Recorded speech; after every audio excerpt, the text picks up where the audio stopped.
probably think you brought me all this way to kill me. Out here, in the middle of the ocean. No one can hear you scream.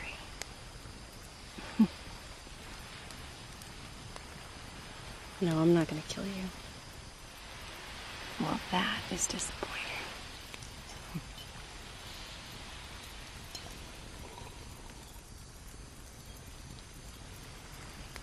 But I am going to leave you here. Hey guys, welcome back to Spooky Tuesday, a weekly podcast where we're breaking down all of our favorite slashers, thrillers, monster movies, and black comedies on the new scariest day of the week. I'm Sydney Thompson. I'm Monica Height. And I'm Chelsea Duff, and this week is my birthday week. My birthday. It's birthday girl Yay! Chelsea Duff. It's birth week for Chelsea. Never forget. Birth month for Chelsea. I Palooza. get the whole month, but my mom also tries to claim the whole month, so it's complicated at my house. Oh but my God. Yeah, I got to fight to the death with Mindy. Yeah. Two Virgos, one house. It's a mess. Thank God I am here to claim my whole territory on Spooky Tuesday. The only Virgo in the room.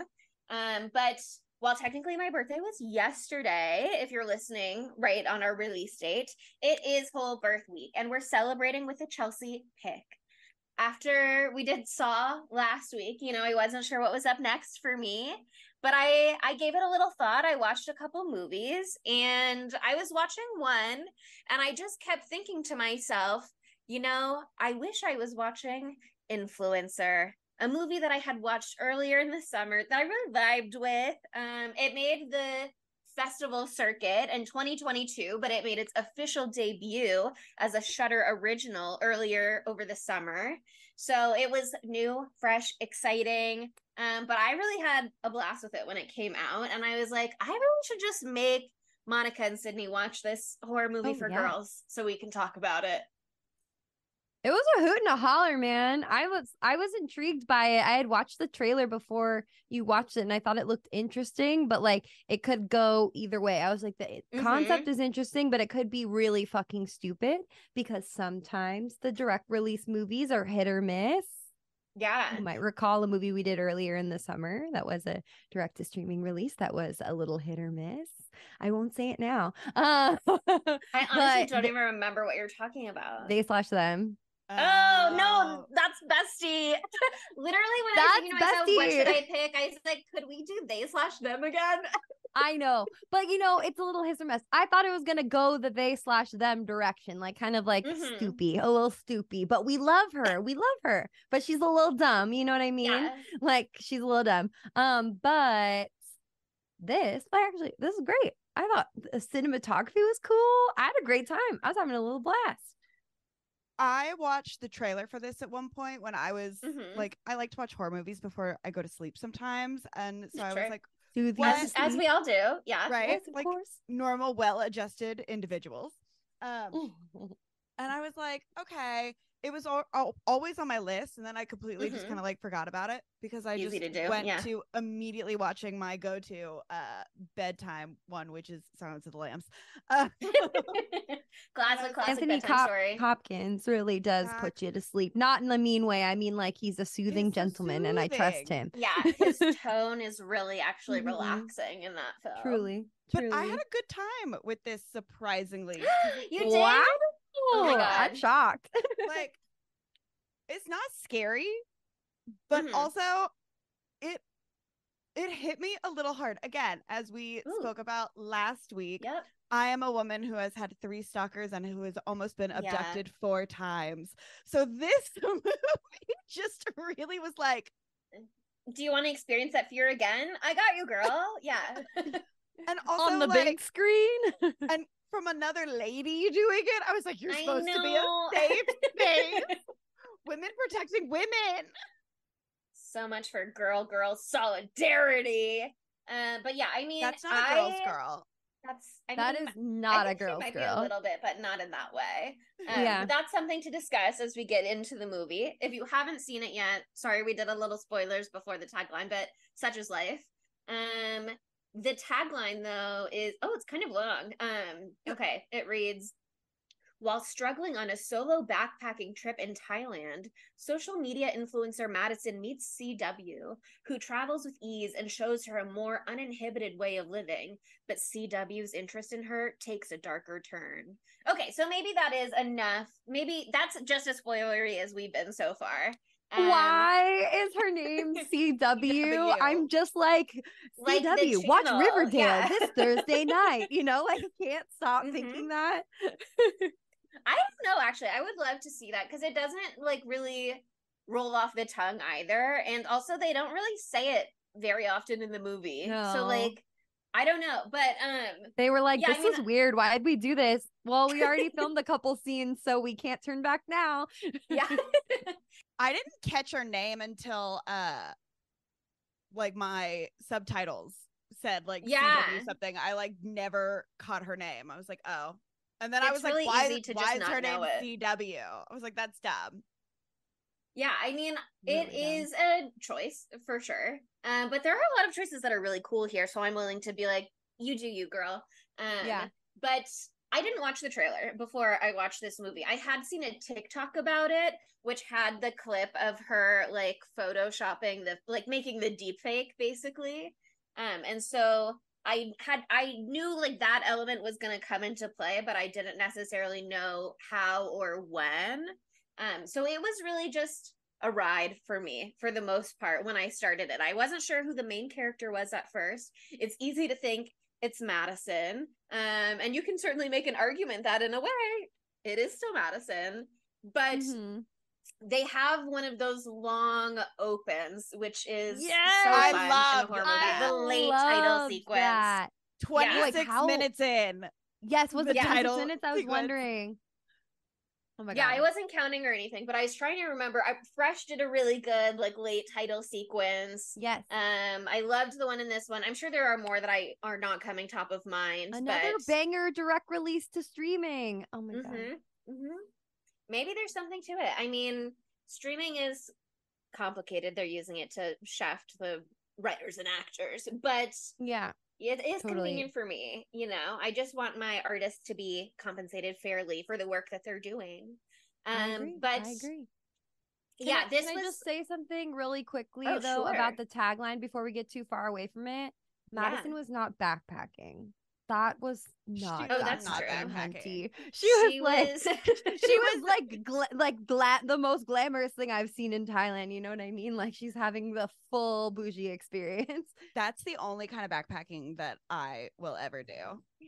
Backpacking at my resort with my free sponsored beauty products, my expensive skincare. Yeah. Where she has her own infinity pool, or no, the infinity pool was later, but she has her own like full like gorgeous walkway into her room. Like it's a full freestanding building. Yeah, I think she has her own pool in there. That's really nice. My kind of backpacking. Yeah. Yeah. I mean, it is stunning, beautiful, but it is a fun start because actually they do give you that like 1 second glimpse to be like, remember that you're watching a horror movie of like a blonde girl face down on the beach before they cut to Madison with the voiceover as she's doing like her recorded intro for her followers on Instagram. Pay attention to what the body is wearing. That's what I realized later on. She's wearing like when shorts and a t-shirt when you see the body on the ground. Just saying, keep that in mind for later. I don't want to say it now. I don't want to say it now. But are you talking about the darkroom photos? Oh no, don't they do like a shot like of a corpse like face down like sometime early in the movie? I don't remember exactly when. It's in the trailer. There's like a blonde girl face down in the sand. Yeah, that's like the very first second. Exactly. That's what I'm talking about. If you just I'll bring it up later. Remember now. Go back around. Remember now. Remember what she's wearing: shorts and a t-shirt. That's all I'm saying. Yeah, I did like the beginning of this too, like her little voiceover with her fucking cringe ass speech, you know, and you see her like not doing any of the fucking shit that she says that she's doing. Like, oh my God. As a girly who just deleted Instagram today, but then I also re-downloaded it today as well. This Honestly, was like a great reminder of why it needs to go. Yeah, I mean, I think that is an interesting theme of the movie that they're examining for sure. With Madison especially, but again, that's kind of later in the film stuff, so we'll circle back. But it is an interesting setup to be like, here she is, she's speaking to camera, she's talking to you, the audience, as well, in a way, and she's like representing herself, and you see her out and about, but it's just kind of at the hotel. And then you get like the shot when she pulls the camera away from her phone away from her, and she's like, but I'm sad and I'm alone. It's not all it's cracked up to be an influencer. You hear the zillion dings of a million notifications, but the smile drops. I want to know why you would, like, you as a boyfriend. Okay, one. You knew he was going to be a shitty boyfriend because he was named Ryan. True. Yeah. Like, in my enemies list, in my phone, the top 4 people are Ryan, and the first 3 are individual Ryans, and the 4th one literally says, actually, anybody named Ryan. Oh my God. Is my Sydney, enemy. they did. I don't know if y'all saw this on the internet. They did an all Ryans meetup. I saw it on Reels. My personal hell. Instagram. And it's like all the Ryans in the world all met up together, and they had a party or something. And then they were having another Ryan party, and they were like, no Bryans allowed. And the Bryans were very angry. And so you could have gone there and eradicated the Ryan race right then and there. Big missed opportunity. Well, the next Ryan get together is where, okay, but speaking of how you knew Ryan was going to be a bad boyfriend. Just switch tags in the middle of that sentence. Okay, tell me. She goes to Thailand by herself? Mm-hmm. What? It's far away. It's so far away. Like, why are you brave and bold? People travel alone. I don't. I would like to, but I do not. I don't. And that, like, if we were having a trip and, like, say you were gonna meet me like a day later, maybe, like, I would have planned my thing where you got there first and then I would have shown up, because I don't want to do that, you know. Again, almost been abducted 4 times. For him to just be like, yeah, I'm actually not gonna come to this very nice across the world thing, I would have been like, you're dead to me. And he set it up too. Like, they reveal it later in the film that he's like behind the origin story of her influencing, but it's like he set this whole trip up for them. He's the one with the connection to the beauty brand. Like, he's the one seemingly doing all the sponsorships and stuff on her behalf, and then he just bails. And like, we never really get a reason why, other than he says like, I'm busy, but he's also on Instagram being like, busy. 3rd rum and coke, bitch. Like, no, are you busy, or are you just hanging out? They do a really good job of making you think he's a huge piece of shit, and he is, but there's more to him than that, you know what I mean? Like, this whole second half of the movie is his like redemption arc, you know, as too late as it might be. But I fucking couldn't stand him. I was like, him in his little fucking ponytail drinking rum and cokes while she's out here doing the hard work, being sad at the resort. How could he? Having British men named Rupert creepishly hit on her at bars. Creepy Uncle Rupert. I mean, come on. I know. I personally like a solo trip. Like, I am all about, I mean, I don't like travel solo internationally because I'm not usually willing to commit the money for such a thing on my own, at least. Maybe if somebody else organized and everything, then I would be like, okay, I'll take the trip. But I still wouldn't do that. I love like a little solo vacation moment, but a whole week to yourself, 2 weeks to yourself, it's a lot. I'm good with like a little day trip where I'm going to like 2 towns over to go to the nice antique store by myself, to just like decompress. Totally. That's me.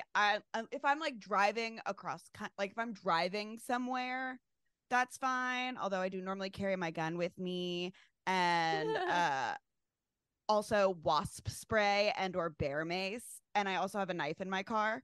So you never know. When I did my first solo road trip, I was like, let me bring this really big mag light flashlight in case I need to bludgeon somebody. Always Let keep me a bring a taser pair of scissors in the car you? just in case. Yeah. I literally just watched a horror movie where wasp spray came into play. So if you know what I'm talking about, spookies, then you know. But wasp spray will yeah, go the it seems distance, like and that shit burns. that shit goes far. I shot it all the way up to my roof one time. Exactly. So it can long distance save your life. The more you know. But yeah, the thing is, like, as the bitch that I am, I too would become friends with CW. No question. Hot girl, protect me from old man. I get to hold onto the back of her on a fucking Vespa. Are you kidding me? This is my dream. This is my dream. So I would have been killed. Yeah, 100%. Yeah, I mean, that's the tricky bit for sure. Is like this movie does kind of prey on that girl solidarity instinct, which is sad because we should be able to rely on our fellow girl. But it just has like because of equality, even girls can be fucking sociopathic even girls can murderers. do anything, even be serial killers. Exactly. And I love that for them. Mm-hmm. But yeah, Don't you forget it.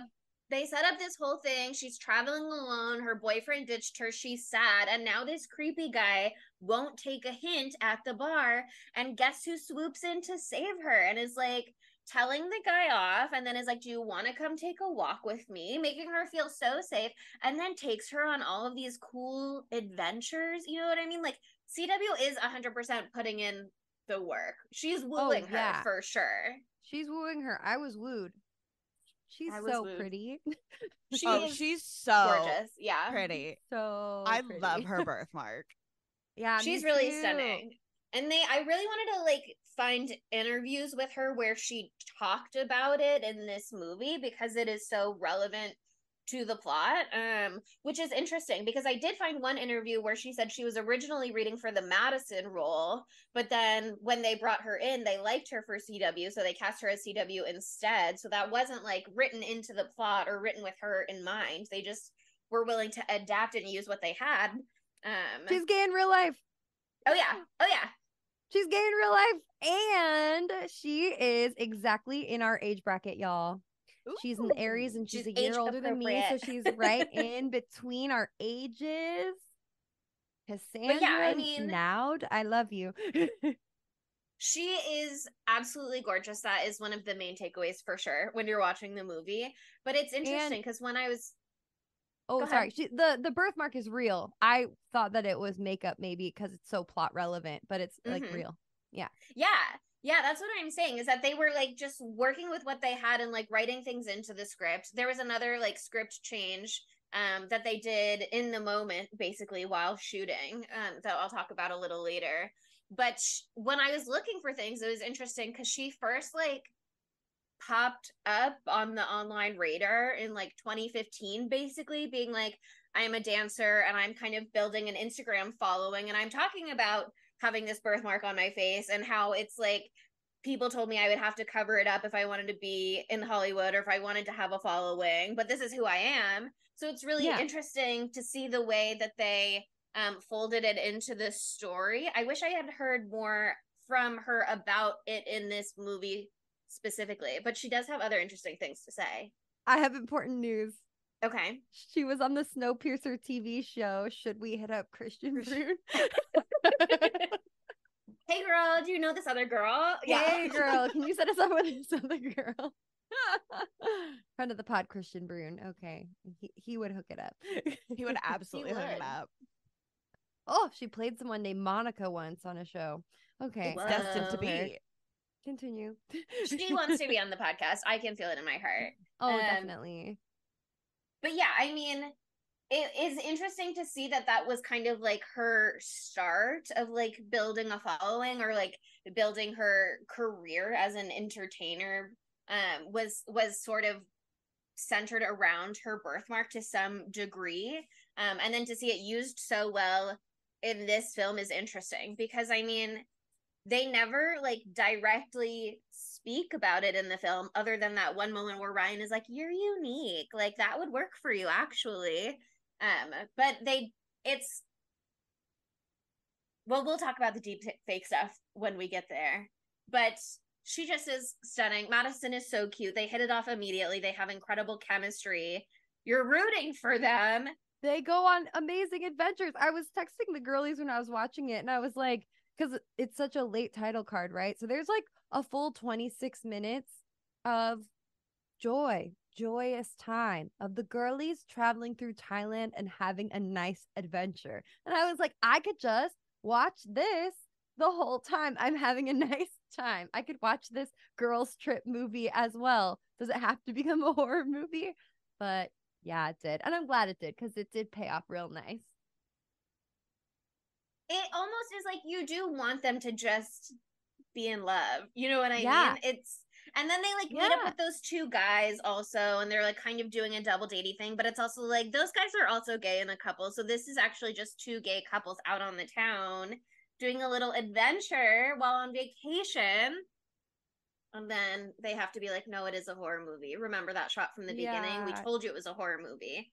We tried to help you keep it in mind. You're bolstering Madison's confidence. You're having a great time. She's having that joie de vivre where she's like, wow. You're helping really her can meet people out while you... Yeah. You're like reminding her that sometimes you don't have to take a photo of your food. You can just eat it and it's best eaten hot and like you can live in the moment. And like she's taking pictures of her, but on a film camera so that you have to like wait to process it later. No more instant gratification. Yeah, Madison is like, did it turn out good? And she like just turns around, shows her the back of the camera.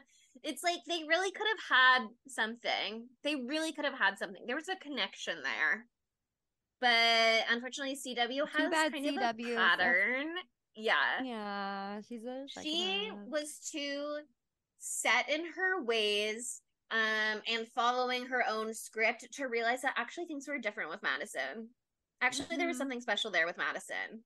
Yeah, she could have had it all, but it didn't process for her until later. Too bad. It's really too bad. That's what this really is, a misconnection love story. But the second I texted you guys and was like, can't this just continue to be nice? Was the second that Madison was like, so are you gonna kill me? Which I really related to. So basically CW takes her on this like boat, tiny little dinghy boat excursion deep into the fucking ocean, like deep, and takes her to this little island that's off the grid so she can unwind, blah blah blah blah blah. And they're sitting around the fire having a lovely time, and Madison's like, hee, are you gonna kill me, blah blah blah. And I related to that so much because I have asked that exact question and also gotten a really really weird response. Yes, in the movie CW goes on to tell her exactly what she's going to do to her, which is leave her to die stranded on this island. And she's like, that's so funny, you're kidding. Ha ha ha. And then like literally starts dancing to no music around the fire. Like that was so fucking funny. I transcribed basically that whole scene because the dialogue was so good too. It's so good. But in real life, one time, me and my gal pals were at a bar, and we'd become friends with this boy who like randomly had been at two of the bars that we had been at that night. So we went back to his place because we were gonna go to an after hours, and we get back to his place, and there were like two more dudes there, and I was like, oh. There's two more dudes here. We didn't know about that. that seems weird. And so I turned to him and I like pulled him aside and I was like, you seem cool, but like, you're not going to kill us, right? And I was like, definitely joking. He got so fucking mad. We went into the bathroom and started yelling at each other. He's like, why would you say that? I thought that we were friends. And I was like, I was joking around, but you're really angry. And I'm kind of now I very, think you might kill Now me. I'm nervous.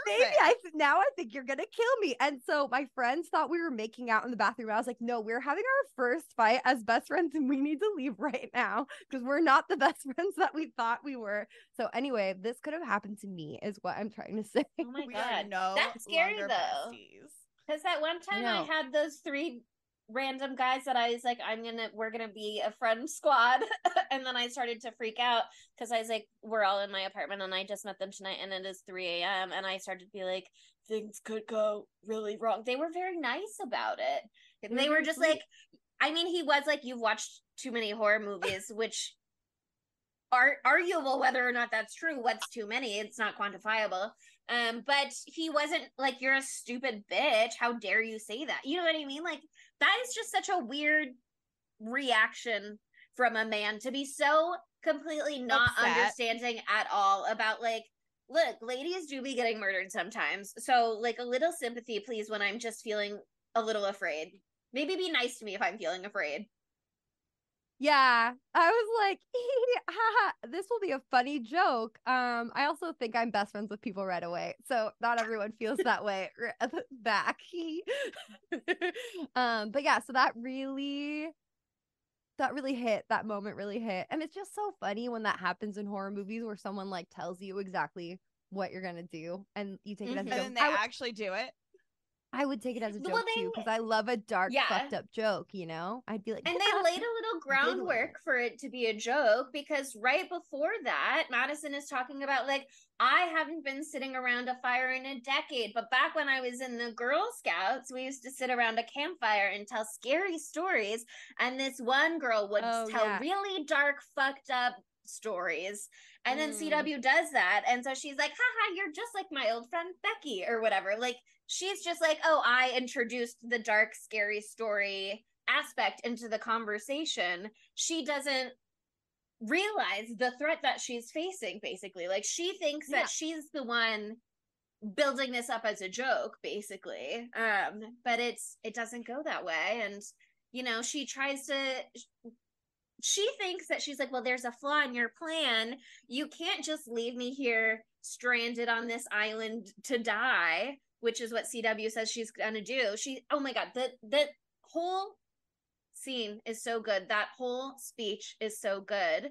She says, first you'll wake up alone. You'll realize I'm gone. You'll check your phone, but it's useless out here, so that won't help. She says, she keeps going. She's like, you'll start to look for food. Good luck with that. It's funny. You're surrounded by all this water. You can't drink any of it, so you'll start to get really thirsty. You think it'd be painful, but after a while, you just start seeing things. I've actually heard it's almost euphoric. Like, she's laying all this out, and then she's like, doesn't sound that bad. It's kind of like doing drugs, girly. You might love it. Yeah, I was like, oh my God. But she's like, you'll slowly fade into obscurity, and like all the other girls, no one's gonna come looking for you. You'll cease to exist, gradually rotting away as the sand crabs eat your flesh. And that's when Madison is like, I like that. Here's the thing. If anybody says sand crabs eating my flesh, I'm like, I don't want to be Amelia Earharted. Good day. Thank you. That's what I was going to say. That's so Amelia Earhart coded. But that was also coconut crabs or whatever. The big, giant, fucking scary ones. They're still spider scary. crabs. They're huge. Madison really thinks that her following is going to protect her, though. She's really like, what do you mean nobody would notice if I'm gone? Hee, I've got 100,000 followers or whatever. And CW is like, guess what? She says it's not necessarily not true, but it is mean. She says, you sell products to little girls. Do you really think they'd come looking for you? I bet if I took over your account, no one would notice. Which is mean. Which it's is so rough. mean. I would hope that I can't relate because that would never happen with us in the Spookies. They would know right away. They would know right away. Immediately. Y'all would know right away, right, Spookies? You would be like, something's weird. This doesn't sound like the voice of Chelsea. Monica hasn't made a stupid Throwback Thursday in weeks. Like, what's going on here? You would know. I know you'd know. They'd be like, well, also, it'd be hard to deep fake all three of us for an episode. You never know. This is why we're scared of AI. Exactly. Dude, this is like the fucking deep fake shit is so Scary. so scary, and they can actually fucking do that shit now. Like, it seems like, oh, preposterous. It's like in CSI when they like have like grainy footage of It's like from a camera 2. and they're like enhance, and you're like, that can't actually happen. They can actually do this fucking shit. Yeah. Have you seen the Tom Cruise guy on the internet? Mm-hmm. That's a deep fake. Oh, and that fake Robert Pattinson guy. Although maybe he just looks like Robert Pattinson. But like all the fake AI Glee covers of songs, those sound pretty good. And I hate that they do, but they do. They did a How Drake dare they steal Kurt Hummel's song. voice like that? Oh yeah, that fake Drake song. Yeah. Oh, and it sounded real good. But still, it's crazy. Yeah, it's crazy. But yeah, I mean, Madison thinks that's like a protective factor for her, and unfortunately, CW is like really good at her whole gig, so she's got it down pretty good. Which is that she does. I mean, that's the moment where you get like the influencer title card. By the way, is after this whole thing when they're like going to sleep on the beach, and it doesn't even. Like the next morning doesn't start with Madison waking up alone. It's even creepier because it starts with CW still sitting in the exact same position that she was in the night before. Like she's just been sitting there waiting for daybreak. And then she gets up and she takes Madison's bag too. And then she gets in her little boat and she speeds the fuck off. And it is grim. It's grim out here for Madison. And it picks up. When it picks up after that, it says 3 weeks later. So in your mind, you're like, she said she'd only survive 3 to 4 days. Madison's long fucking dead. Like, she's crab food at this point. She been dead, so yeah. It makes all the rest of the movie all the more painful because finally people start to figure it out, or her boyfriend at least comes looking for her. And you're like, well, it's too late, right? That's what we're thinking. Yeah, it's crazy. I mean, it is so wild because CW, like I said, she's really good at, she's got her strategy down pretty pat for the most part. Like, as long as outside elements aren't fucking with her shit, she's like, yeah, I stalk a girl on Instagram. I check to see if she's traveling alone. She's an influencer, so usually she has a little post talking about it. She's tagged her hotel location, so I just need to show up where she says that she is, and then I befriend her. To billions of people. They're making it easy for her. And then she does her whole thing where she leaves them on the island. And then all she needs is a blonde wig, and she has all of their clothes. And as long as she can kind of fit into them, it's not that hard for her to make a million new posts for them. So that even if someone ever does come looking, or the police ever do go looking, she's like fully fucked with the timeline for them. Like, it's gonna take forever to like unparse that. They seem to be alive for another 3 weeks before she goes, okay, I'm taking a break from social media, don't know when I'll be back. And also, like, the fact that they're like in Thailand, you know, that's a place where people do eat, pray, fucking love it. So it is believable that they'd be like, I found peace and tranquility. I have to stay. Yeah, in my expat life now, you know. Yeah. I have a friend who lived in Thailand for a long time. He wasn't necessarily eat, pray, loving it, but he did have a blast. Yeah. I mean, it is so interesting to see when she moves on to Jessica, though. The way that it like shows her hunting process at that point, because you haven't really seen it before, but you did see her going home to her gorgeous ass house and like developing her little photo of Madison in her dark room and pinning it to the wall. And then you're like, oh shit, there's photos of 5 other girls here already. Like, this is fully a process that she's been doing. She's got it down pat. Yeah, no, it's so disturbing I just couldn't get over the montage of her doing all the posts too. I mean, I know we just went through that part, but it was just, that was very chilling. It was so chilling. The fucking hat and the blonde wig. Ugh, my God. The blonde wig is very unsettling.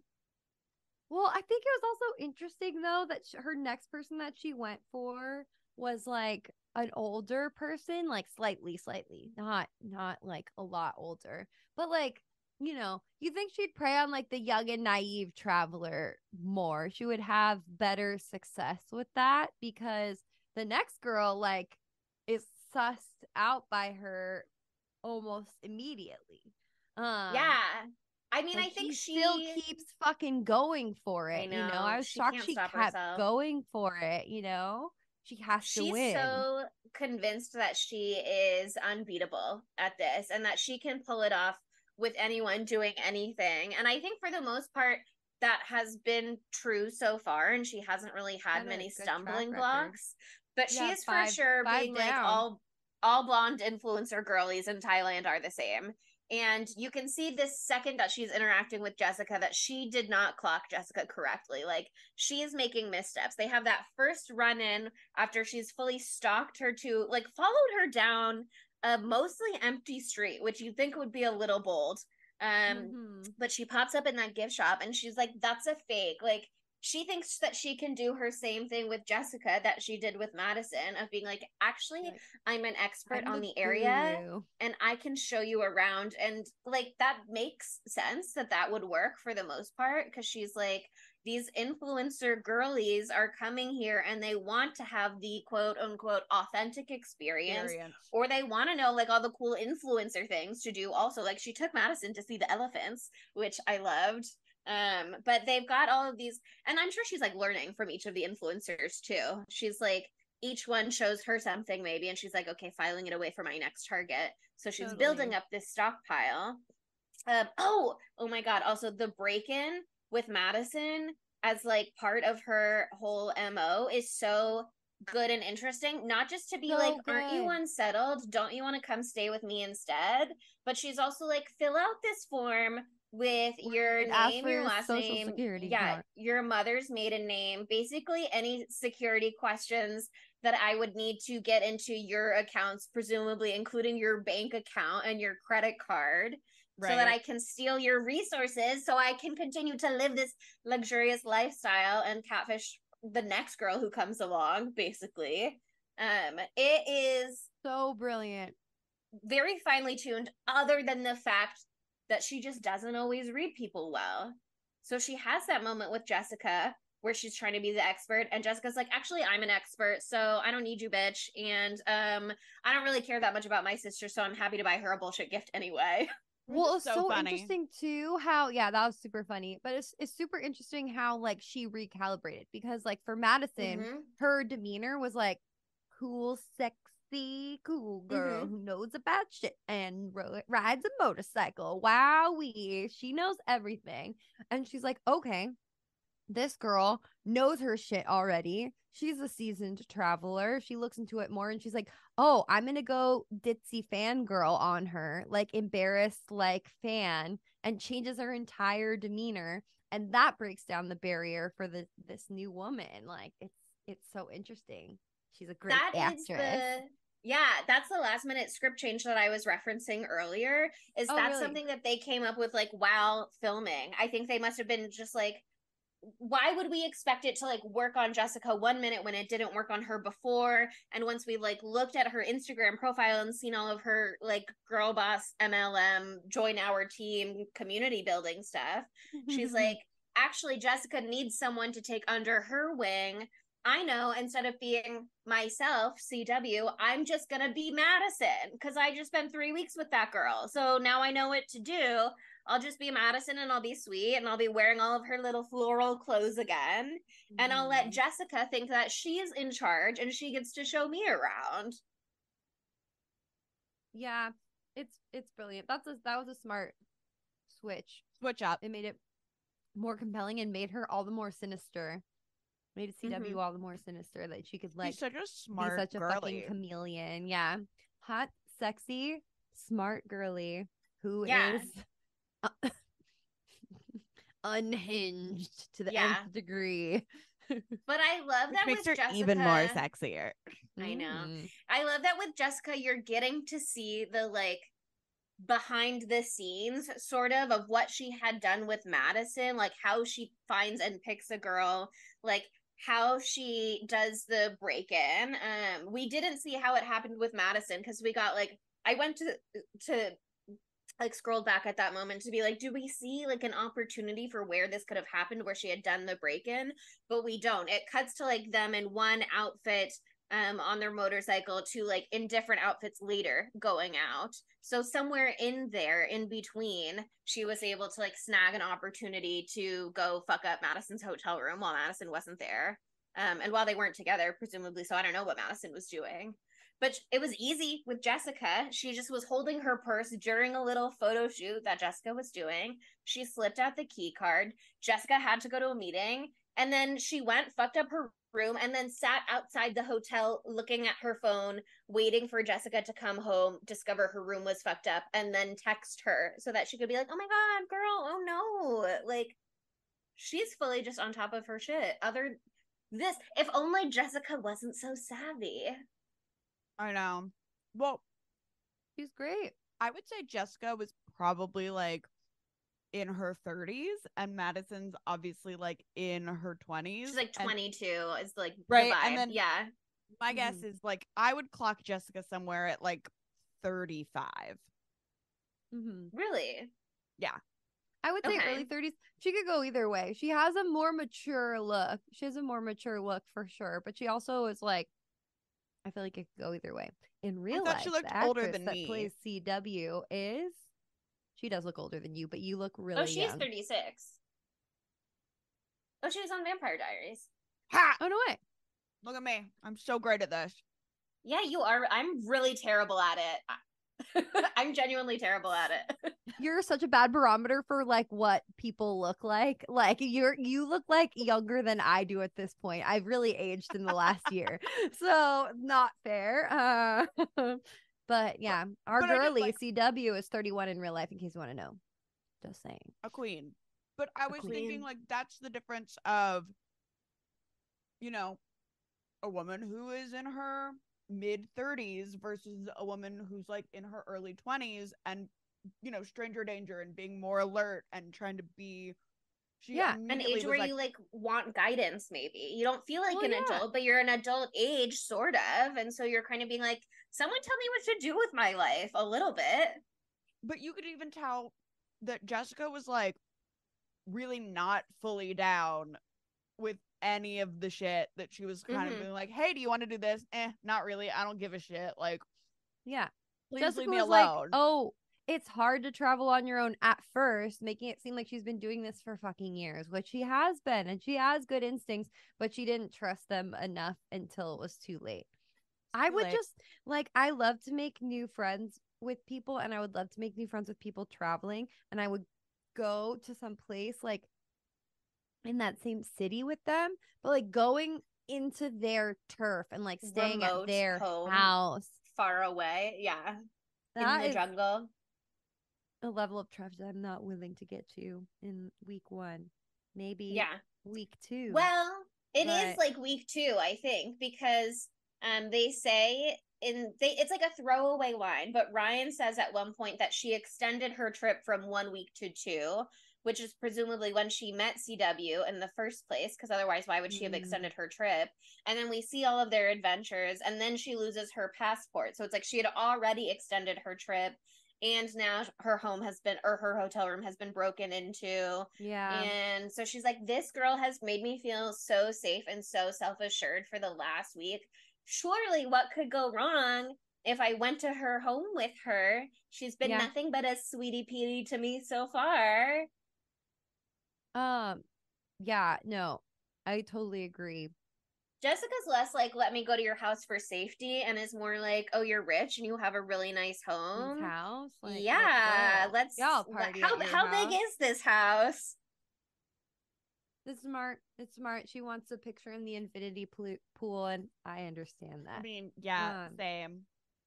But this is when we start to get the redemption arc for Ryan because though he's a Ryan, he does do some nice boy things in this, which is try to redeem himself too little too late, but does do a whole rose petal thing. He does do creepy things to find out where she is, though. Like, he checks her bank statement. But, like, what the fuck? Are they married? Why do they have shared access? That's so weird. But yeah, it really shows. I don't need a man to know how much money I'm spending at Target or all my weird little trinkets. Like, that is even none of my business. That's not even my business, quite frankly. But he's like her business manager, basically. So he's fully dialed into all of those accounts. He's like, this is the account where all of the money goes in because I'm taking my 5% fee for hooking you up with all of these sponsorships or whatever. He says that when he shows up and he immediately argues with CW because CW told Jessica, I mean, she's playing Madison. So she told her Madison story of like, I was supposed to be here with my boyfriend and then he bailed, but I had this place all to myself. And then Ryan shows up and is like, this place is rented out in Madison's name and I'm Madison's boyfriend and I don't know who the fuck you are. So he says like, I'm basically paying for this whole place. I would have left my then. I would have left then when there's some other like, and not even because I'm like sussed out by CW. I would have left because there is a man that I don't know in the home and I'm not sleeping in a house with a man that I don't know. Going back to the man stranger danger thing, like I would have been out of there. I don't know. But she's down for a good time. Also, they got there late at night. So I'm not blaming her. You know? But I love that Ryan immediately is like, what the fuck? Because immediately, what the fuck? Like, why isn't Madison here? Where is she? Like, why won't she like FaceTime me or send me a picture or anything like that? Like, the voice modification shit that CW uses to convince him that Madison is elsewhere and has dumped him is convincing, but it also sounds hella stilted. Like he clocks that right away. It does sound stilted. It's not perfect. He's like, you don't sound so good, and it's like, yeah, because she sounds like a little robot. Yeah, but you wouldn't necessarily jump to the conclusion of, oh, someone is AI faking her voice. Like, it's the same kind of thing with, you know how in like Identical Strangers movies where it's like they swap places and you're like, why wouldn't anyone be able to tell that that's not their loved one? And it's like, yeah, but why would you ever assume that there's an exact doppelganger of them out in the world? It's more, I'm actually always thinking about that, so I would know. Well, I did I can't remember if I showed you guys, but when I was in Wyoming recently, we went into a store and their store owner there was like, my brother looked exactly like his bestie and he was able to pull up a photo and I was like, yeah, if those two people were here, I think I would know my brother if they switched places and I would be like, this guy is not that. But you could probably convince some people if you swapped out their little lives for a day or two. So sometimes there is a doppelganger out there. Sometimes there is. I have a doppelganger out there. Ugly Monica. Smarter than me. No, not ugly Monica. There was this girl who lived at our apartment complex who apparently looked exactly like me but less hot. And always call her ugly Monica. They called her ugly Monica. It's mean. It's super mean. I feel bad for Monica never called her that. Only me and Alex. I didn't call her that. So I can't get in trouble. Bullies. I'm not a bully. I did nothing wrong. And I never really saw her. But I do believe that my twin sister, who's British, is Charlotte Ritchie, who's on You. Except she's hotter than I am. So whatever. Like, we're not going to talk about that much. But yeah, that's my doppelganger. And people on the street who I don't know have said it. So that's how you know it's true. This is the second episode you've shared this on recently. Okay, well, I can't stop thinking about it. I just finished the episode. I finished the whole season yesterday. And so I was just so it's like looking in a mirror. It was weird. I was like, this is what I would look like if I lost 50 pounds and was a tiny little waif woman. Which is I had narrow was shoulders. British. Yeah, exactly. And if I was kissing Penn Badgley, which I've thought about a lot, so I'm a bit jealous of other me. Sure. But yeah, doppelgangers exist. I don't know how we got into doppelgangers, but I mean, we've all seen the Vampire Diaries. Of course, doppelgangers exist. Of course, doppelgangers exist. So relevant because Sarah Canning was in Vampire Diaries. But yeah, I mean, it's a big logical leap to make to be like, someone is impersonating Madison on Instagram for weeks. Someone is faking her voice on this phone call that I'm having with her right now. Like, you can understand why it takes him a little longer to put the pieces together, even when he's like, something is wonky here. Like, something is not right. Yeah. No, it makes sense. And he's immediately sus, and he is smart to immediately start cluing in Jessica on it. That's her name, right? Yeah, yeah. Be like, this shit stinks. So we should maybe get the fuck out of here immediately. And luckily Jessica is like, yeah, this is weird. I'm outie, but unfortunately CW is a hypervigilant stalker, and so yeah, I mean, it's interesting out in time. It's super interesting to see the way that CW is doing her best to like cover her tracks and like combat the two of them linking up and putting all of this together. But she's a one-on-one kind of girly. She's not really used to having to tackle two people at once, one of them a man. That's not her usual MO. Mm-hmm. So Jessica is like, hey, I'm gonna go out on the town that first morning after Ryan shows up, and they go to the house. And CW is like, no, I can't go, because she's like, I gotta hold down the fort and figure out how to fake this Madison thing and get rid of Ryan. But then Ryan is like, I'll go with you. And she's like, shit, I can't let them go alone or they're gonna talk about things. I have to be there to shut it down. And even when she's there, Ryan is like, oh yeah, like Madison got her room broken into and she's been weird ever since.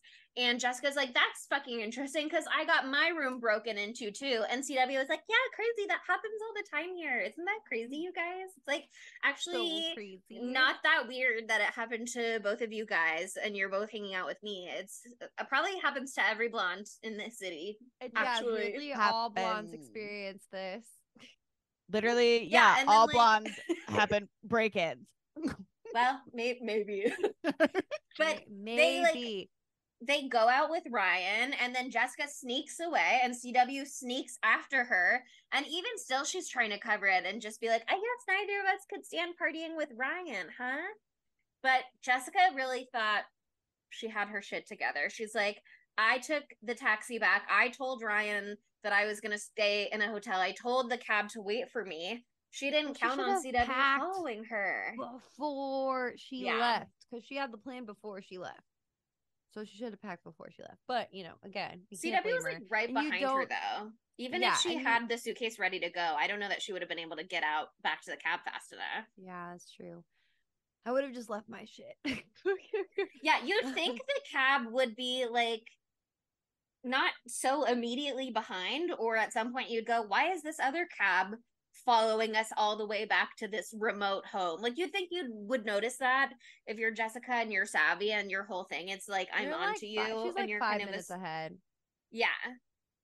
But yeah, I mean, that death was fucking gruesome. The immediate smashed head, so bloody. That was terrible. And like the fucking stiletto through the throat. Yeah. I thought she was gonna curb stomp her. I really thought she was gonna curb stomp her, and I was like gonna laugh hysterically. But the stiletto fucking killed me. I'm glad they didn't show it. I would have vomed.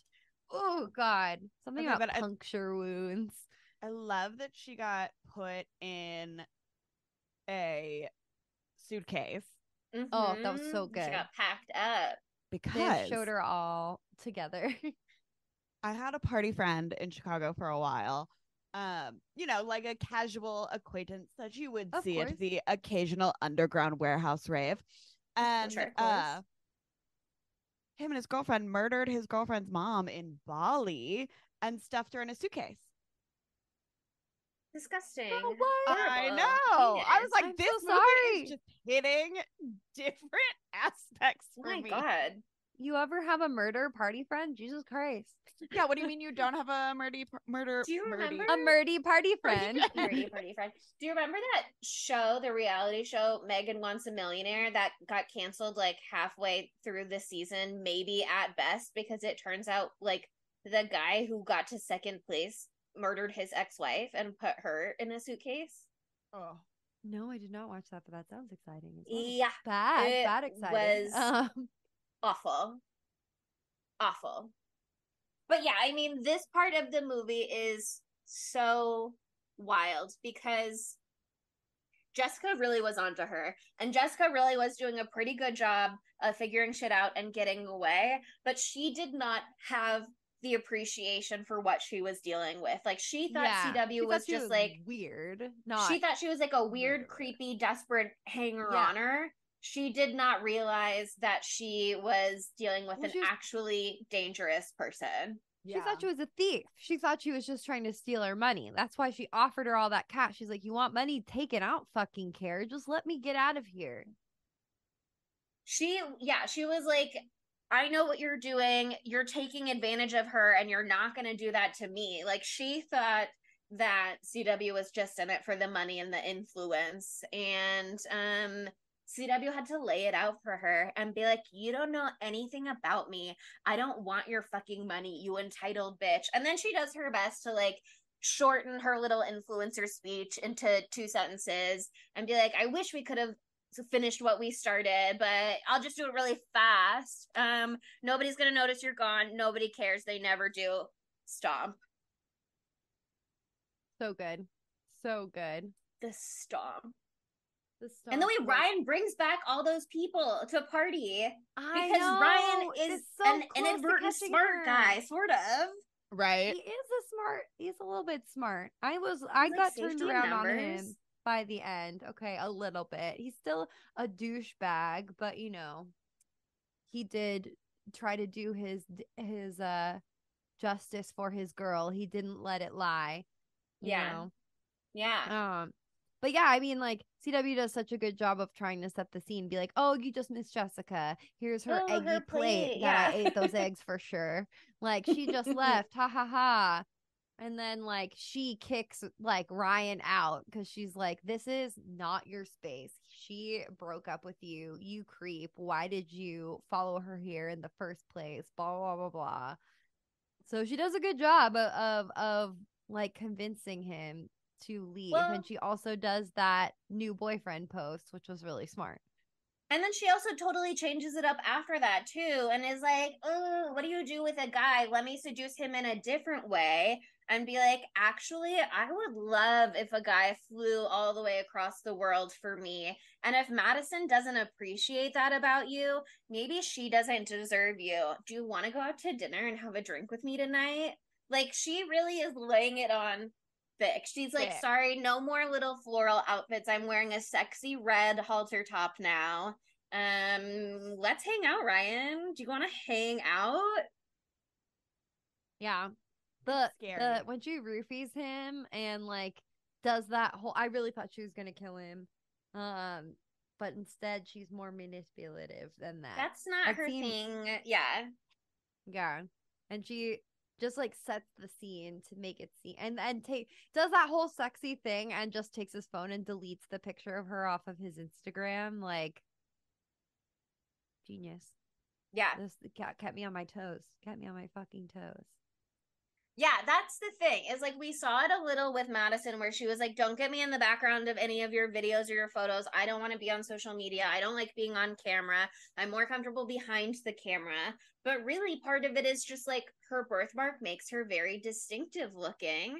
And it means that she's easily remembered. If you see one photo of her posted on Ryan's Instagram, Jessica also tagged in it, Madison also tagged in it. All of a sudden, these are 3 relatively big followings that are seeing her. And even if you delete the post, like, I know how influencing works these days. You can have whole subreddits dedicated to just one influencer and following all of their various little exploits and stuff like that. Like, that photo's already out there, girl. It's over.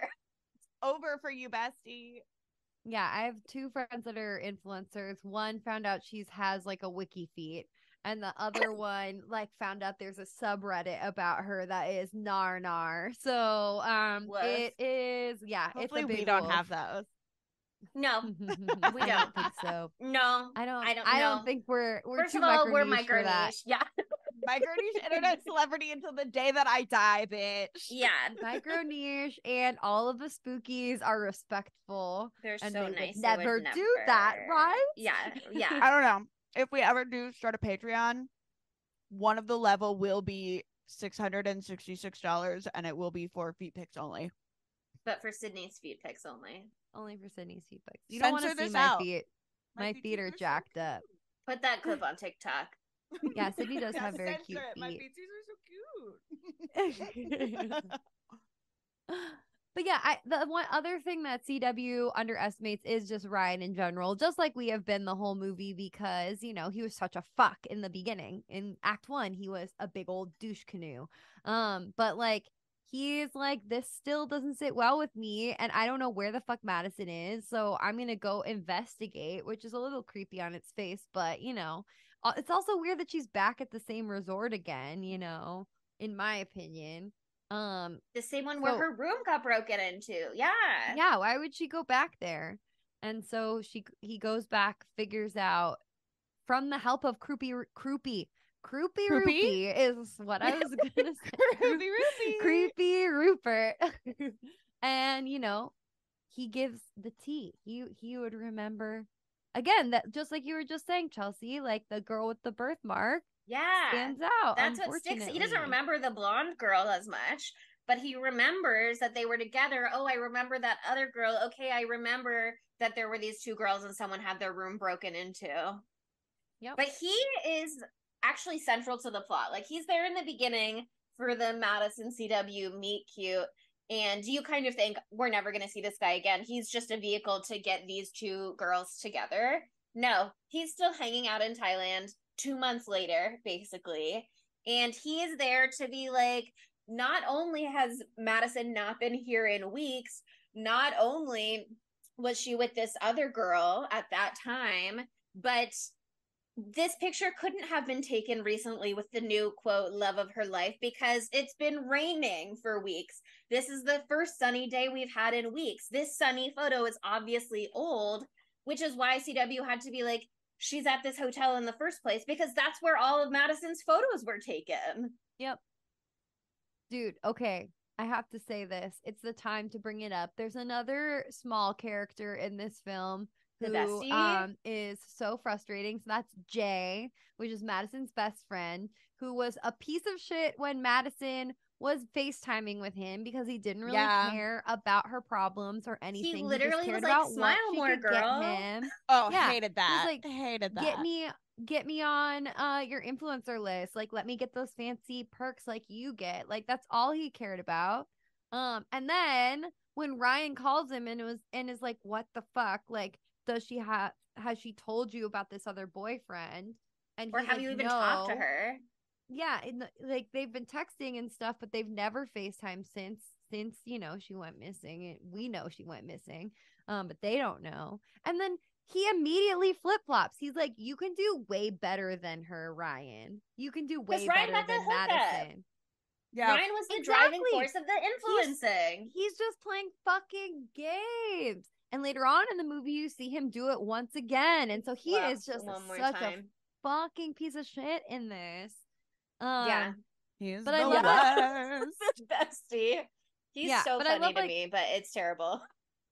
Yeah, it's fucking terrible. But I love that Ryan wastes no fucking time after he has Jay and Croupy Rupee's intel. He goes straight back to CW's house and fucks her shit up. Which, like, I think is the proper response. Like, obviously something really fucking seedy is going on here. Maybe not smashing in the face right away, but you know. And she's so manipulative. She's so manipulative. She's like, so good. She's like trying to like me to him, like in the negative way. Just like whoop it around on him, like, you're a man and I'm a woman and you have me tied up and blah blah blah. And like you see him being like, oh fuck, this does look bad, but he still knows he's right.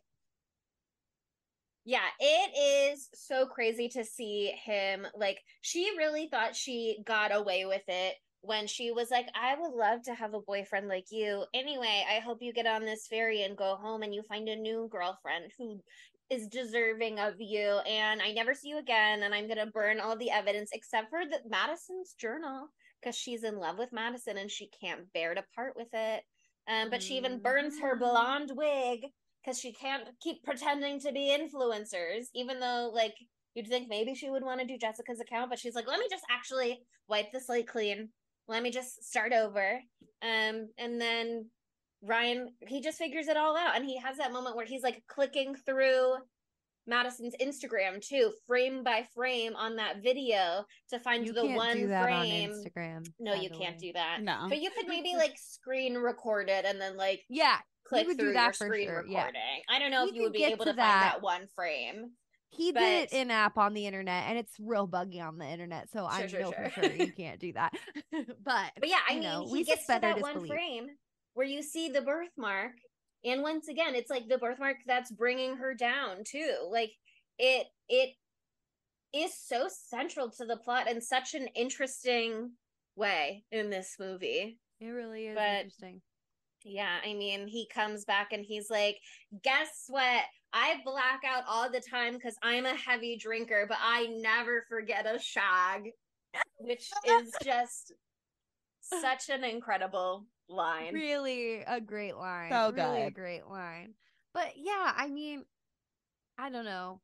It's just you never go to a secondary location with an unknown person. But he does love Madison. He thought so she much. was going to the secondary location. You know, he was like, I'm waiting for her here. I've got the upper hand. He doesn't.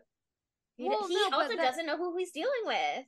No, he doesn't know who he's dealing with. And she's like, oh, I'll take you to Madison, you know? And so she's going to take him out on the. Yes. That's what I'm talking about. Like, don't go to a secondary location because you can get overpowered. Well, he, as a man, also, you know, as women, we are conditioned to be bigger like, than you. Yeah. I'm bigger than you. I'm a, yeah, like, they literally don't think of danger because they're like, I'm a man. I can walk alone at night. Nothing's going to happen to me. Like, it's fine. In the same way, Madison and CW have that conversation earlier about creepy Rupert, where CW was like, he could have put something in your drink. You got to watch out. And then she does it to Ryan later, and it literally never occurs to Ryan that CW could do something to his drink while getting it for him at the bar. Like, that is just so unbelievably not on his radar at all. He thinks, sure, there's something wrong with her. There's something shady about her. She's like trying to steal money. He kind of goes to the same conclusion that Jessica does. He doesn't even realize, even once he's found Madison's journal and Jessica's like little fake jade statue, he knows she's dangerous, but it doesn't occur to him that she could be a threat to him too. Mm-hmm. Yeah. But yeah, that whole exchange is so good, where he's like, you did something to her. You use my girlfriend's account so that you can feel liked. And she's like, how long have you been keeping tabs on her? How long have you been stalking all of her purchases and controlling her? Blah, blah, blah. Like, I mean, she is her game. Yeah. She's spitting facts with that. She's like, Madison showed me the messages. She said that you hit her several times. And he's like, you sent those. And it's like, okay, yeah, but she's already fucked with the timeline so much that people are not going to be able to tell. Even if Ryan uncovered everything right then, they're not going to know exactly when Madison disappeared. And she's going to have plausible deniability to be like, no, Madison sent me these. And then she ran away when Ryan was coming. Oh yeah, she set up those fucking texts. I forgot about that too. The weird texts about abuse and stuff. She's so smart. She's so smart. She's not getting the dumb bitch award. She's a smart bitch. But the underwater fight, the underwater fight was fucking sick, and I felt so bad for Ryan. He literally had a knife, just stab her in the fucking face. I was so mad. I was like, take the knife, go like this, go behind your head. Try it on both sides, but it's like I've never been strangled in that regard.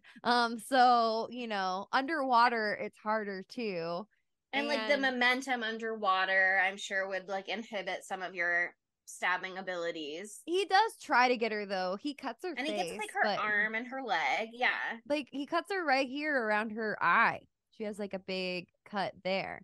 But yeah, she is real strong.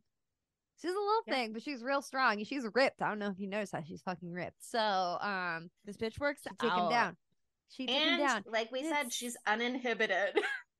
She's uninhibited. He might be a little not prepared to kill somebody, even though he's smashed a girl in the head with a statue. But she has killed before, and she'll kill again. She'll do it again. She killed a bunch of times just by leaving someone to die of the elements. But she smashed Jessica's face into that stone wall. Yeah, she fully smashed her. She fully stilettoed her in the throat. Yeah. Yeah.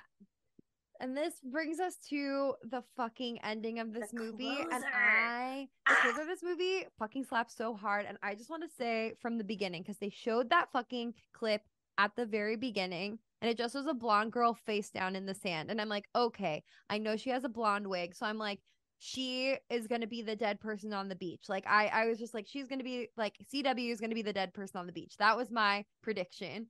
And I was like, it's going to be like the reveal is like her in the wig or something like that. But then she burned the wig. So I was like, fuck, there goes my fucking theory. I was like, there can't be just another wig on the island. That would be weird. I was like trying to think about it. I was like, bitch, did they she just scalp left it behind? Did they scalp one of the old blondes? Like, and then she everybody has a backup wig. Like, what are you talking about? What's it gonna be? Especially Monica. You should know everybody has a backup wig.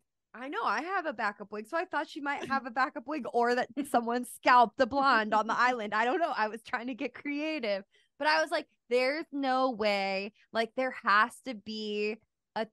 I knew that Madison like had to be alive, or one of them still had to be alive. Like, I just felt that in my soul. I'm like, there's a huge flaw in this entire plan. Yeah. Well, no, it's not even that. It's just like, it could have been a movie where she gets away with it, but it's just like the fact whenever you leave someone to die, they never fucking die. You know, it's like a we bad don't see plan. the death on screen. Yeah, it's you never see a body. Mm-hmm. Yeah, because like if I want somebody dead, I want eyes on their fucking corpse. Okay. Sometimes even when you see a body, like last week, you can't always trust what you see too. You gotta fully investigate. You gotta know exactly. You gotta double tap them into. and make sure they're dead. But I was like, in my mind, I was like, just wait. Like, fucking Madison, even though she looks like a little like froofy bitch, she was like the girl version of an Eagle Scout or some shit. Or she said that. She said she was in the Girl Scouts. Okay, the Girl Scouts don't teach you fucking shit, though. They don't teach you jack shit about wilderness. You were in Wilderness Boys training. It's different. I got to the I quit Girl Scouts because it was all just like crafts and camping in somebody's backyard. Yeah, but I feel like some troops maybe do stuff, especially as you get like in the later ranks. I quit in third grade. I got to the green one, so the green outfit, which is like kind of like adult kind. Junior. And I never got to a level where we were learning anything besides having fun. Not to knock it, I had a really good time, but like I would have loved to learn all the shit that Adam learned. Adam's an Eagle Scout. It fucking comes in handy so often in our lives because we love to go camping. It's fucking sick. I would love to have those skills. But I was like, she's going to have like an Eagle Scout brother who took her under her wing and taught him everything that he knows or some shit. Or there's some way that she learned it. I don't like that you're not giving her Girl Scout experience credit and that you're creating a fictional Eagle Scout in her life. Okay, well, I'm sorry because the Girl Scouts like are a flawed system and they don't teach you anything, and it's like bootleg version. Like, it's just, there's a huge issue in that. At least there was in the 90s where like the Boy Scouts, standing up for the Girl Scouts shit. right now. No, you shouldn't. I want to only do what was the Troop Beverly Hills. That's the only kind of scouting I want to do. Just like I will be backpacking in a 5-star resort. Exactly. I don't want to know nature stuff. Well, they don't teach you shit. They just don't. That's not the priority. But I think if you quit when you became a junior, which is also when I quit, which is in third grade. Like if you go to Golden Arrow, those are way later on. I think maybe they might learn things at some point once you're not in elementary school. I know, but from the get-go with Boy Scouts, they start teaching you shit. That's true. That is true. There's a huge discrepancy in it, and you can't fight me on that. That's true. Like, so no, I agree. Like, that was why I quit. So that's all I'm saying. That's all I'm saying. But either way, like, I was like, she's gonna have like fucking wilderness training and come out there and fucking do it to it. Because like the second she rolls up and that fish is on the stick, I was like, yes, bitch, she's spear fishing with the fucking stick. I don't know what water she ended up drinking, but like she figured maybe she it knows out. how to desalinate the ocean. She found a maybe coconut she found a creek and or something. She drank coconut water for hydration. Like, I don't know what she did, but I was like, yes. But okay, I have a question. Because, like, of course, CW freaks out. She's like scaling the island with her shovel to fucking kill these bitches. But like the second before like the real climax of the movie, she comes upon this cliff and there's 2 crosses there.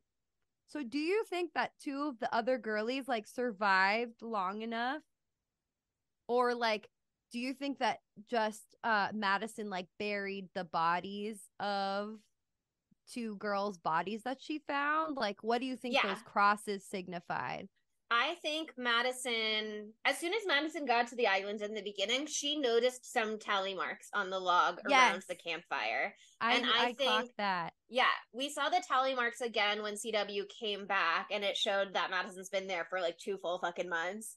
I think she had a lot of time to explore the island and found evidence of the other girls. Maybe only 2 other girls, and that's why only 2 crosses. But I think Madison, that's all Madison. She's a little sweetie Petey. She was like, CW, you may have done this to these other girls, but that doesn't mean that I can't still honor their memories and show that someone was here. Or maybe she ate their corpses and buried the bones. She doesn't need to do that. She knows how to stab little fish on maybe spear. It took her a while to figure out spear fishing. I've been in a cannibalism space with the books I've been reading lately, so my mind goes to cannibalism right away. But I also had this thought where like these other girls were still alive on the island and they banded together, but slowly the other ones were sick and they weren't doing well and they died, you know? I was really hoping that they would have like a little like gay commune. Well, everybody wants a gay commune. I was thinking like Lord of the Flies. So yeah, a gay commune. Like a Lord of the Flies sort of scenario where the girlies all came together, but things went off the rails. Little Wilder Girls situation, if you've read that book. But yeah. That was a good decoy. Whatever it was. I don't think it was planned to be a decoy. But I just love Madison whacking her the fuck with a big stick. I don't know what it was. It doesn't matter. She's getting her fucking revenge. And she's so fed up and she's so sunburned. Yeah, she is a little worse for wear, but honestly way less than you would expect for someone stranded on an island for 2 months with no supplies.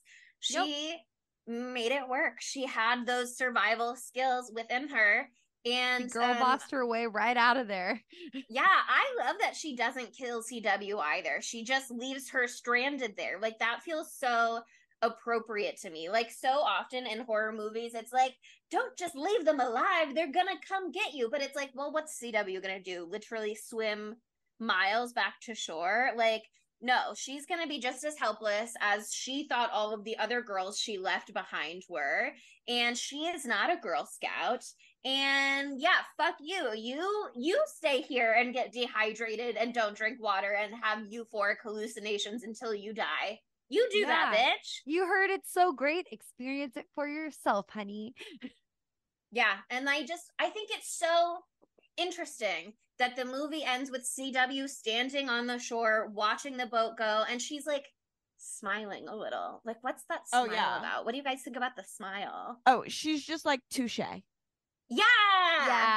I think she was like, fuck, game recognizes game. Exactly. I underestimated you. Respect. It's 100%. She's impressed. She finally met a worthy opponent. She like wrote all of these girls off and thought they were like useless contributions to society and that the world revolved around them because people follow them on Instagram and they're blonde and they're pretty. And she was like, these bitches don't know how to do anything when the world isn't catering to them. And then Madison was like, guess fucking what? That's not universally true. And CW was like, you know what? I've learned something today and I'm changed and I'm better for it. And I wish you would come back and give me a little kissy. 3 days. A little okay, well, I feel like that's a perfect little segue into our segments. how could this movie be gayer, Chelsea? Seems like you have some ideas.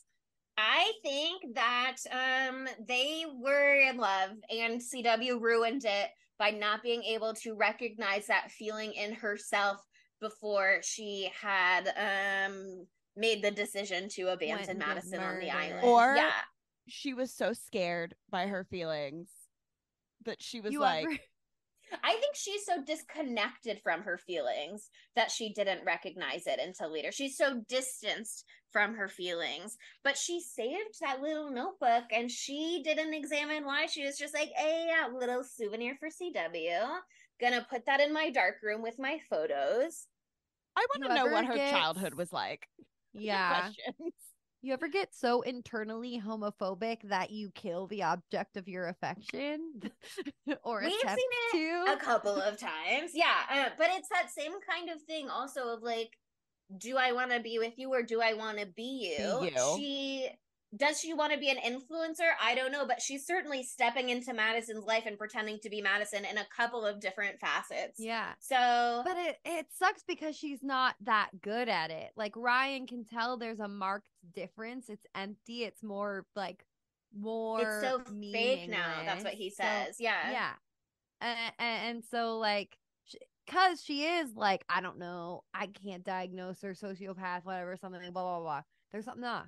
She can't. She's a crazy lady. Humanity. She doesn't have empathy. Way, yeah, totally. But yeah, it's really interesting. Also, that we drawing all these queer parallels because I totally agree with you that it's all there. There's also a lot of gay people in this movie. Like Jay is gay, even though he's a little fuck bitch. Those two boys are gay. Apparently, bitch. It's progress. Yeah. Gay people can be anything, including a fuck bitch, just like how women can be serial killers, honey. Brave. But bringing the gayness around full circle. So Curtis David Harder is the director of this movie. And I saw this thing. It was like, the director of Spiral. I was like, what? Is this a connection to Saw? He directed Spiral and then he did a straight to Shudder movie? No, there's another movie called Spiral, and I can't find the trailer for it because there's too much Saw Spiral shit. So I do want to check that out because I did enjoy this. But he was a producer for What Keeps You Alive. Oh, the gay connection. Yeah, gay. That's gay. Yeah, gay. That's gay. So he knows about gay shit, obviously. He's learned about it. He produced it. He also, in case you want to know, kind of very similar to this one too. Yeah, lots of themes similar in common vibes. There. Similar vibes, yeah, tone-ish. I don't know, a little bit. I don't know. VHS 94. He also did production for that, or he was a producer for that as well. So he's been all around these like Shudder releases. And I like what he did here, so I would be interested in checking out some of his other stuff that he's been involved with. I think he's primarily a producer, but he has gotten into directing with this movie and also with, oh my God, Spiral's also gay. A same-sex couple moved to a small town to enjoy a better quality of life and raise their daughter with strong social values. I won't read the rest of it. Good. Oh, but then their neighbors throw a strange party and the rest of it's cut off. So I'm not going to click on it right now. There you go. That's enough. Okay, so I love that he loves gay, he loves horror. Yeah, I read reviews for this movie for Influencer that was like, these two heterosexual girls. And I was like, who are you to decide that, reviewer? Like, why do you think that you get to say? Because first of all, they're obviously in love and they're obviously gay. But also like, if the director producer is doing lots of gay stories, if Cassandra Nod, if she's queer in real life, she's like maybe bringing a little of that into the role. I just think it's very clear. Yeah. Oh, okay. Spiral was also a Shudder original. And it's it's on Shudder right now. It's got 4 stars on Shudder and it's only 90 minutes. I'm gonna watch it right away. This is not how the movie could be gayer, but I think Jessica's homophobic. Yeah, I get that. She's like, eat, pray, love, except for you gays. Yeah, I you can't join like, our team. Her girl boss feminism is a little turfy, maybe, is the vibe that I get from her. I just feel like That's the worst her vibe to vibe. give off. Turf Yeah. vibes. Oh my Oh, god. To give off turf vibes would be atrocious. Yeah. Mhm. Her thing is just very like, actually, I'm the authority. And so I just think she would think like people who are not like her are like doing things wrong.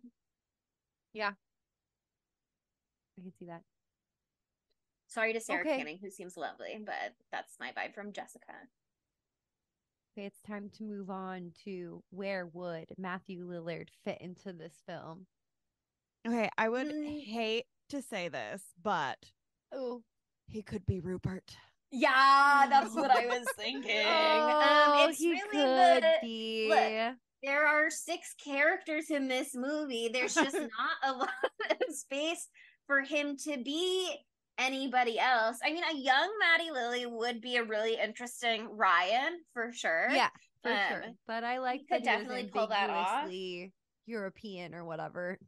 Yeah, he was like weirdly. Australian? I don't know. I'm not good with accents. I'm really bad with that too. With I have like accent blindness from Aussies to British people sometimes. Like I talked to an Australian man for like an hour and then he's like, I'm Australian. I was like, this whole time I was sure you're British. And like they're markedly different. So my bad. Drastically different. Yeah, drastically. I don't know what's going on. I get accent blind where one of my like beloved childhood friends, we are 6 months apart. They call us the Terrible Two. Zach has the thickest Southern accent you've ever heard in your entire life. And Alex was like, Zach has the thickest Southern accent I've ever heard in my entire life. And I'm like, what are you talking about? Zach doesn't have an accent. That sounds totally normal as everybody else how to me. normal sounds. Yeah, that's and just Alex is like, Sydney. And I'm like, sometimes I don't even like hear accents. To me, everybody just like weirdly sounds the same. Everybody's if you have speaking your in a same transatlantic accent, or like when you're used to, yeah. Anyway, oh my god, it all comes back to the transatlantic accent. I have a transatlantic accent thing to tell you guys after the pod. Okay, I think Rupert for Maddie Lily is the spot. Like that's it. I think he'd like, have fun no with question. it. He'd do some weird ass shit with it. He'd make it creepy in an appropriately leery way. He'd make it creepy in a way, but also in a way like, maybe I will stay and take my chances with Rupert and not go with this girl. No, Sydney, don't. But if it's Maddie Lillard, who can blame her? Okay. Yeah. It's time to move on to dumb bitch. Okay. I'm sorry. But this one's a hard one, but for me it's Jay because he's fake and I fucking hate him. Yeah, everybody else is doing their darndest. The way that CW cancels Ryan at the end after she's killed him, and then she does the Instagram post where it is like, actually, I'm Madison and something heavy has been on my heart. Ryan is an abuser. And then all of his sponsorships get canceled. And then Jay's like, I always knew that bitch was a predator. When earlier in the movie, he was like, oh my God, girl, you and your boyfriend need to get me on your influencer. And then he talked to Ryan and was like, oh my God, I always thought that you were too good for Madison. And then he's like, I always knew. Like, he is a fake ass bitch. He's a fake bitch, which is synonymous with dumb bitch. So he's the dumb bitch. Also, that's it. Madison didn't, like, she survived, good for her, but also, like, what are you gonna say? I'm scared. I don't know. She didn't make all the greatest choices, but here's the thing, she didn't make I relate to all of those choices. I related to she her. was already alone in Thailand and thought somebody broke into her room, you know? She made what she probably thought were the wisest choices in those moments. She's for me personally, because I would just never solo travel, especially to a country that like is so far from home. Is so far from home. I do not speak different the language. Yeah. Like the cultures are so drastically different, you know? Sure. Like I would be like, I'm taking a bestie. Yeah, I just am. Yeah, I know. I wish I could solo travel. I wish that like in my wish I could past too, life. I feel no. like I went somewhere by myself when I studied abroad, but it wasn't like for a long time. I think I did like a day trip by myself, but I was in a foreign country, so. But you were also yeah, in a country that spoke a language. Yeah, honorary mention to Madison for sure. But No, definitely doesn't get the award. But she She has a redemption arc that is sick, and I would have Mm-hmm. given the dumb bitch award to Ryan too, but his redemption arc is also great, in my opinion. He does prove himself, though he is still a fuckboy at his heart, but a fuckboy with a heart of gold. I think it's so interesting with Ryan because, like, I don't know about you guys, but I was not rooting for him to beat CW. I was rooting for CW to beat him, but I was also rooting for Madison to be avenged. So it's like, I'm not rooting for Ryan, but also I do kind of want to see Ryan take her down on behalf of Madison, but also, like, I want the girly to win, so like I don't want him to be better. You know what I mean? But that's what I think. It was such an interesting like play with him for sure. Yeah, totally. His name's Ryan, so he is unfortunately he is kind of a dumb bitch. Yeah, no. Just for that. But just for that alone. Jay. I think Jay is fair. One. Yeah, flipper flopper. Okay. Yeah. Well, that brings us to our knives out of 5s, and I saw some high scores for this one. So what was it?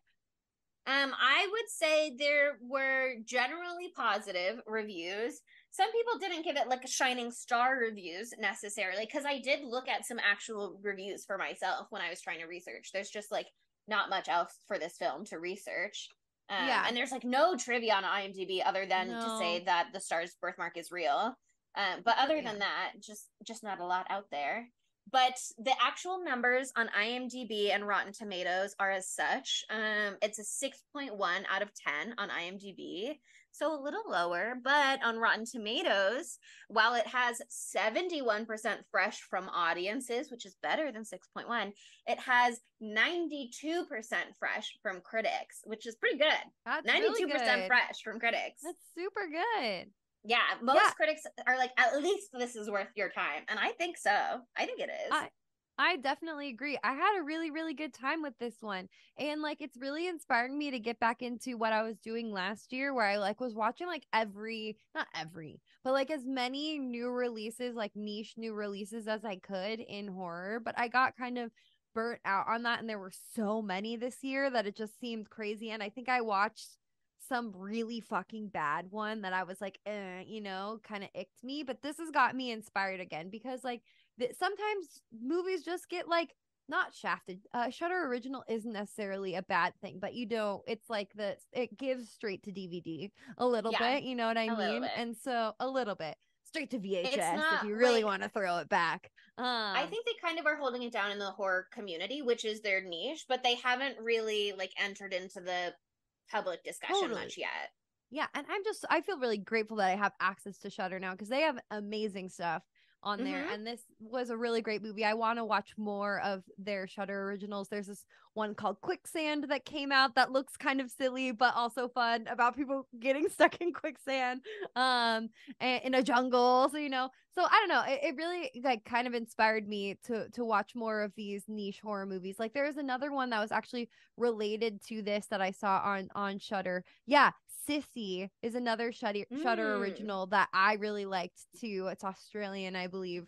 But anyway, this like was inspiring for me to get back into that. So that was really exciting. And I just had a really good time. Like, it kept my attention pretty well. I was really tired when I watched it, so it still kept me going. But I don't know. I really had a good time. So I'm going to give this one like a 4.7. Like, it is great for like an indie release, and I want to see more from this director. I thought this was so pretty too. Yeah, really gorgeous. Like, watch. Thailand is gorgeous. Thailand is really great cinematography too. Right, yeah, like, I want to go. Shots. It was, for like an indie movie too, the way that they were able to just make this feel like an incredibly expensive movie. Like a luxurious film. Yes. Yeah, and like the music too, like what didn't seem like the songs were pretty good, even though you never heard them before. Like even that, like sometimes that cheapens it. They got the shittiest song you ever heard, right? You're just like, what is this? It's pulling me out, but this didn't. And I thought there's a lot of influencer horror that's been like coming on in the last couple years, because like obviously like it's thing relevant now. Yeah, totally. But I thought this was like a great original kind of spin on an influencer, and I had a good time. It hit real close to home in a couple Sorry. things. So I'm gonna give this a 4.5 out of 5. Ooh. Nice. Yeah, like I said, I had seen it before and I loved it. And when they circled back at the end the first time I watched this and they revealed that Madison is alive, I was like, fuck yeah. Like, she told you she's a Girl Scout. Like, hell yeah. I was so fucking pumped when they circled back and you saw her little fish on a stick. I just think that it is so fun. It's so well done. Great performances from everybody. Like, I didn't really think there was anyone in particular dragging down the cast or anything like that. I will say, when you were talking about the body on the beach in the beginning, I was like, I wanted that to circle back somehow a little. Like, I thought when you were saying you were going to circle back to it, that you had noticed in the dark room photos that one of the girls was wearing that outfit. And so I went to check, and that's not the case. That's the callback that I meant. It's like, you think that that's going to be Madison, but she's not wearing what Madison was wearing when they get to the island. Madison's wearing like a 2-piece like orange little flower dress thing, and that body's wearing like shorts and a like white striped t-shirt. So that's what I meant. Sorry, I forgot to circle back to that. So if you're really paying attention, which who could be with so much going on, that's not Madison. Yeah.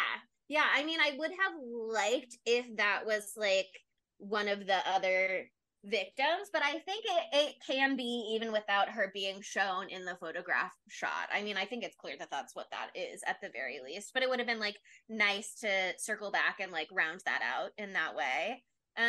But yeah, I mean, like Monica said, I think it's really fun that it's on Shudder, that movies can have releases like that these days and still pick up steam and still get a following. I was in a phase where I wasn't watching anything by myself that wasn't for the podcast that was a horror movie, because I felt like I had to be giving it, like, it was like my professional responsibility now to like pay full attention if I was going to watch a horror movie, and I'm never prepared to give anything my full attention in my free time. And I don't know, when we did Raiders of the Lost podcast earlier, I was like, that's dumb. Why do I feel like that? I can just put something on. And this was one of the movies I put on. And also, I Blame Society I put on, and that was a wild double feature, just in case anybody wants it. But it was such a blast. I was so glad that I watched it. I'm so glad we did it now. I loved it. I love the final reveal. I have like no complaints about this film other than that one small detail that I never even noticed the first time around. So I'm gonna go and give it 5 knives because I want to see more from everybody involved. Hell yeah. Great pick. Happy birthday, bitch. Great idea, Chelsea. Great fucking ideas. So fun. All right. Well, Chelsea, your birthday episode will always be in our hearts, and we'll be celebrating in perpetuity as you demand. But we have to But we have to move on to our next film, and we're keeping that girl power energy,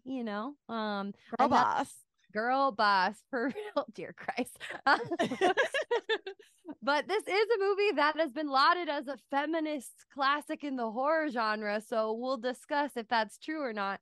But it is 2005's The Descent, a movie that I hear is actually fucking terrifying. So that'll be something. And guess what? Monica really meant it when she said birth month continues, because somebody did suggest that I do this for my birthday episode.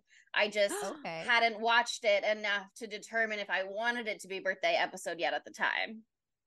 So actually, birthday part 2. Birthday part 2. See, it never ends. It's Birth Chelsea month, Palooza. bitch. Chelsea Palooza, bitch. Oh my god, it's Chelsea 2 weeks. Oh my god, Chelsea loves 2 weeks. Wow. I love Chelsea is queen of the 2 weeks. Seriously, so true. It really is. It looks good on you, girl. Thanks, queen. All right, so it's time for our poll question. So, birthday girl, do you have any ideas? What to ask the spookies? Who do you think is hottest? No, I don't want that, because they're all hot, and I don't want anybody to feel bad. Would you survive? How long was she on that island? 2 months. 3 weeks before we even see CW again. And then her whole saga with Jessica after that. Yeah, that's at least I feel like it could be anywhere between a month and like a month 2 and like a months. month and a half that she's on there, maybe 2 months. But I don't know I how didn't long count she's the with tally marks. Jessica. And I don't know if she continued from the girl before, but there was like at least 4 sets of 5, so 1 month, and then at least like 3, maybe 4 more sets of 5 and a couple extra days. So that's supposed to be a good weeks? amount. Each one's a week? No. Oh, Each one. I do. Tallies are usually 5. Yeah. But I guess you're right. That's 7 days are in a week. Yeah. She's only counting business Whatever. days. Right. Weekends don't count. Weekends don't Weekends count. are She for partied on the relaxing. weekends. Yeah. She's like, I don't need to worry about surviving on the weekends. She just lets herself get dehydrated and has fun visions, and then she drinks water again on Monday. I think she's there. I think she's on that island for a month. Okay, maybe that's the poll question. How long do you think she's there for? How long do you think that could be proved, maybe. I think it could be proved. How long would you survive on the island? And I'll put several different options. 5 seconds. Like, what's your strategy? Yeah. And the other question, the like log your like the write-in question, I'll be like, what's your strategy to survive on the island? So you can send me your survival tips, your survival guide. It'll be Spooky Tuesday's survival guide to surviving on an island. Okay, great. Well, why not give us a 5-star review just while we're thinking about it? Because it is Chelsea's birthday, and doesn't she deserve praise on her birthday? Don't I need little compliments? Yeah, just say something real nice about Chelsea. You're already saying that. We have very many people being like, Chelsea's so funny in our 5-star reviews, but we need more, and this is a great time for that. Or just give her a 5-star rating. Chelsea's so talented at what she does. She looks so good with pink hair. Chelsea's pink hair. No one's doing pink hair like her. You got a lot of options here, and so do it. We are requesting that. Chelsea is the singer of the pod. We already have one that says that. We don't need another one that says that. We actually don't need another one that says that. It's been done. Get creative. But you can also follow us on social media as a little extra spice for a birthday present too. We're at spooky_Tuesday on TikTok, Twitter, Instagram. Oh, sorry, excuse me, on X. And no, I'm gonna YouTube. dead name the fuck out of Twitter. Yeah, I'm no, so it's sorry. Twitter. The only thing I will dead name is Twitter.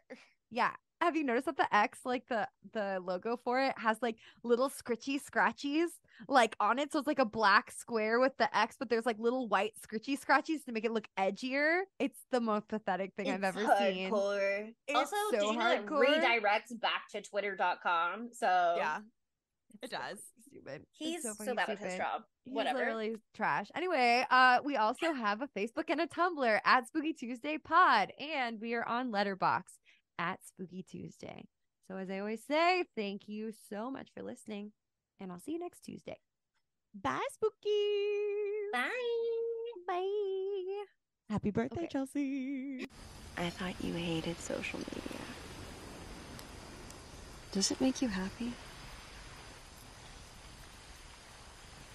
Doesn't make me feel alone. But nobody actually cares. You feel entitled to thinking that people should follow you, which makes you believe that you're the center of the universe, the star of the story, but no one is. Oh, we are 100% in my story. Spooky Tuesday was created by Monica Haidt, Sydney Thompson, and Chelsea Duff, and edited by Sydney Thompson. Our gorgeously spooky tunes are all thanks to Tamra Simons, who you can follow on Instagram at Captain Tamra, and our podcast art is by Mary Murphy, who you can find on Instagram at the_moon_OMG.